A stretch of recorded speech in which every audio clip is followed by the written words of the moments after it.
Boa tarde a todos. Quero iniciar agradecendo aos professores coordenadores dessa sessão temática, aos organizadores do evento, da primeira Conferência Euro-Americana para o Desenvolvimento dos Direitos Humanos. Considero importantíssimo, no atual cenário mundial, que a temática dos direitos humanos se faça presente e encontre espaços que não só reafirmem a sua existência, como fomentem a luta pela dignidade humana. Meu nome é Camila Puerta Santos, eu sou professora da rede municipal da cidade de São Sebastião, estado de São Paulo, no Brasil. Sou mestre em Linguística Aplicada e Estudos da Linguagem pela PUC de São Paulo, e eu venho nesse evento representando a CAPES, Coordenação de Pessoal de Nível Superior, vinculado ao Ministério da Educação do Brasil, e à Universidade de Limerick, no campus Mary Immaculate College, localizado na Irlanda. O eixo da minha apresentação encontra-se no diálogo euro-americano e diversificação da cooperação regional, porque trago como ponto de partida a vivência no projeto do qual eu faço parte, nesse momento, e que tem a educação como eixo central de discussão. Quero ressaltar, como aparece no título do meu trabalho, que eu entendo a educação como um dos principais pilares na garantia dos direitos humanos. De início, é significante que se diga que um diálogo euro-americano e uma cooperação regional têm origens e implicações trazidas pela globalização. Com sociedades e nações cada vez mais aproximadas, é natural que esse movimento aconteça. Tratando sobre o conceito de globalização, no ano de 2000, o Fundo Monetário Internacional identificou 4 aspectos básicos que a caracterizam, sendo eles: 1, o comércio e transações financeiras; 2, movimentos de capital e investimento; 3, migração e movimento de pessoas; e 4, a disseminação do conhecimento. Pautado na disseminação do conhecimento, entendo que esse fluxo internacional seja essencial para encontrar caminhos possíveis para a resolução das problemáticas locais em ações que tratem sobre a diversificação da cooperação regional e, em especial, no diálogo euro-americano. Entendo que ter a educação como eixo central nessa discussão é importante porque qualquer mudança que se pretenda, em qualquer nível, seja individual ou coletiva, passa pela educação. Trago para a reflexão a frase da Hannah Arendt: a educação é o ponto em que decidimos se amamos o mundo bastante para assumirmos a responsabilidade por ele, porque nos faz refletir sobre as implicações na garantia dos direitos humanos, bem como na conquista de integridade pelos nossos pares.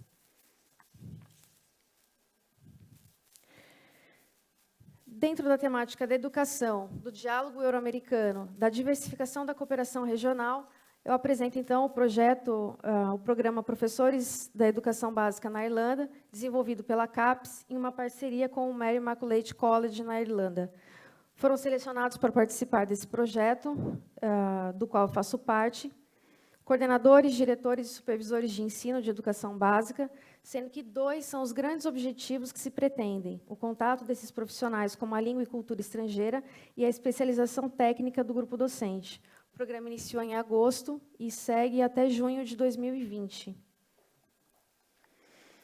As implicações desse programa, o que se pretende com esse projeto, que a gente está nessa vivência, né? Uma das implicações que certamente traz é o desdobramento no fato de que vivenciar o deslocamento por uma cultura diferente obriga o sujeito a refletir as problemáticas sobre uma outra nova perspectiva, ao pressupor que, nesse movimento, o olhar cultural e social que difere do seu ou estranhamente se aproxima é sempre causa de haver efeito. Aprender e construir conhecimentos em outros contextos vão ressignificando o nosso fazer e implicando novas formas de pensar. Diálogo e cooperação. À medida em que se põe em causa a singularidade de cada país, é preciso também considerar que a Europa traz a maturidade de ter superado o que a América ainda está por conquistar. Há, entretanto, uma forma de ser da América resiliente às crises e a um empreender ao reinventar realidades constantemente.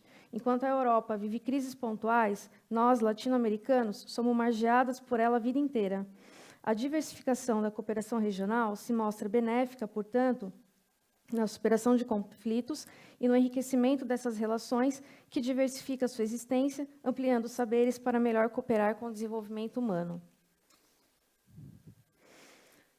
Bom, quando nós chegamos à Irlanda, nosso primeiro questionamento foi por que a Irlanda, né? Nosso grupo de 19 coordenadores, supervisores e diretores, por que a Irlanda? Uma vez que a gente tinha sempre ouvido sobre outros países e outros resultados, e não propriamente da Irlanda.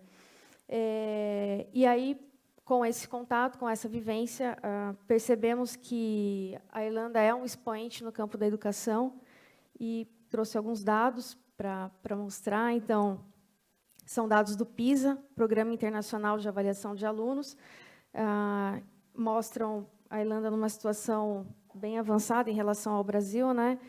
Nesse caso específico de avaliação do desempenho da competência leitora, a gente tem o Brasil como antepenúltimo colocado e a Irlanda na segunda posição. Os círculos se referem aos meninos e os losangos às meninas. Nessa outra competência, matemática, o Brasil ocupa a última posição e a Irlanda aparece em 15º, numa sequência em que muitos ocupam quase a mesma colocação. E a população com ensino superior, a gente também percebe o quanto a Irlanda está à frente. Enquanto o Brasil ocupa o antepenúltimo lugar, a Irlanda aparece em 6º, e aí, diante desses dados, a gente percebeu que há muito o que se aprender com a Irlanda. Bom, nós chegamos em agosto, faz pouco tempo, mas já temos algumas conclusões preliminares e elas que apresento como finalização do meu trabalho.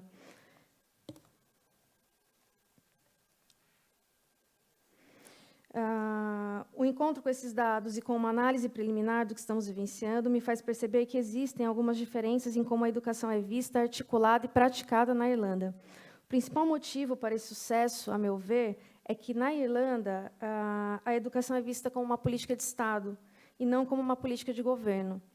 Dessa forma, não é flutuante a maneira como se entende e executa os programas educacionais, e ter essa base é fundamental para a estabilidade de como se pensa e se articula a educação, principalmente para os atores mais implicados nesse processo, que são os professores. Outro ponto de reflexão sobre a educação na Irlanda é que as decisões, escolhas e legislação são primeiro elaboradas e discutidas pelos professores no Conselho e Departamento de Educação, para apenas após debate ser formalizada. No Brasil, em muitos casos, o que ocorre é um movimento inverso, sendo comum, primeiramente, uma legislação ser elaborada e, na sequência, ser enviada para execução nas escolas. Entendo que isso não é produtivo, porque, muitas vezes, a elaboração das leis não atende especificidades e demandas, inviabilizando algo que até poderia ser adequado se realizado de um outro modo. Graduação e formação de professores. Outra grande diferença é na formação dos professores. Todas as universidades para a formação de professores são públicas na Irlanda, e há uma grande preocupação não só com os conteúdos disciplinares, né, os conteúdos cognitivos, mas também com as competências emocionais. E a formação continuada, após a graduação e início do trabalho em sala de aula, com os alunos, os professores possuem auxílio de supervisores de ensino, com o programa NQT, Newly Qualified Teachers, o mesmo que mundialmente conhecido como EPD, o Early Professional Development, que corresponde ao suporte na formação inicial, e, após esse período, há o acompanhamento do trabalho do professor durante todo o tempo em que ele leciona, o Continuous Professional Development, com a formação continuada. Para finalizar, eu entendo que todo esse pensar e suporte oferecido aos professores faz diferença na prática da educação na Irlanda, porque eles se sentem verdadeiramente implicados em todo o processo e há a valorização do trabalho realizado por eles por toda a comunidade. Apresento, obviamente, o Brasil implicado de maneira mais enfática, porque diz da minha formação e da minha prática desde o início da minha carreira. E não tenho dúvidas de que essa análise que trago, embora preliminar, já aponta caminhos possíveis para o Brasil, que poderia se beneficiar de alguns pontos dessa discussão, visando a melhoria da qualidade do ensino e da educação como um todo. Muito obrigada.